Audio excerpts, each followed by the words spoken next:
Nigeria's constitution has no room for a shadow government, and a federal high court just made that clear. Professor Pat Utomi's plan to create one has been stopped in its tracks. On Monday in Abuja, Justice James Omotosho delivered the ruling in a case brought by the Department of State Services. Here's a moment from the court explaining why the idea was struck down.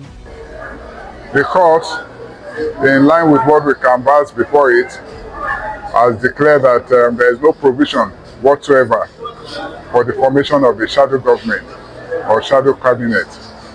What that means is that if you have any criticism that you want to make about the government of the day, you do it through either your representative in the National Assembly, or you express it without forming anything that has any government attached to it. You cannot have two masters at the same time piloting a ship. That is the essence of what the court has just said. And it also shows that Nigeria is not a place where anything goes. There's a constitutional order, there's a constitutional way of doing things in the country, and that constitution must be respected, it must be obeyed. You don't just import just anything from anywhere and want to superimpose it on the country. It will not work.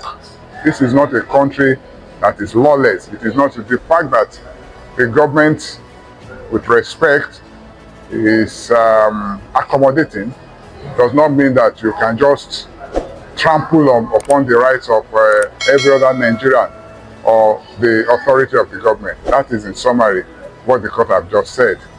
So there is a perpetual injunction restraining the defendant and any other person that may want to go that way from forming that sort of government. Thank you so very much. So what does all this mean? The court essentially said that while shadow government may exist in other countries, particularly in parliamentary systems, they don't fit into Nigeria's presidential model. Recognizing one here, the judge argued, could mislead citizens and blur the lines of authority. This raises an important question. Nigerians want accountability and alternative ideas. But how do you achieve that without clashing with the constitution? Some see this ruling as protecting order and stability, while others might view it as shutting the door on innovation in politics. One thing is certain. The ruling sets a strong precedent. Only the government created under Nigeria's constitution can operate officially. But what's your take? Was the court right to block Utomi's shadow government idea? Or should Nigeria try out new accountability models?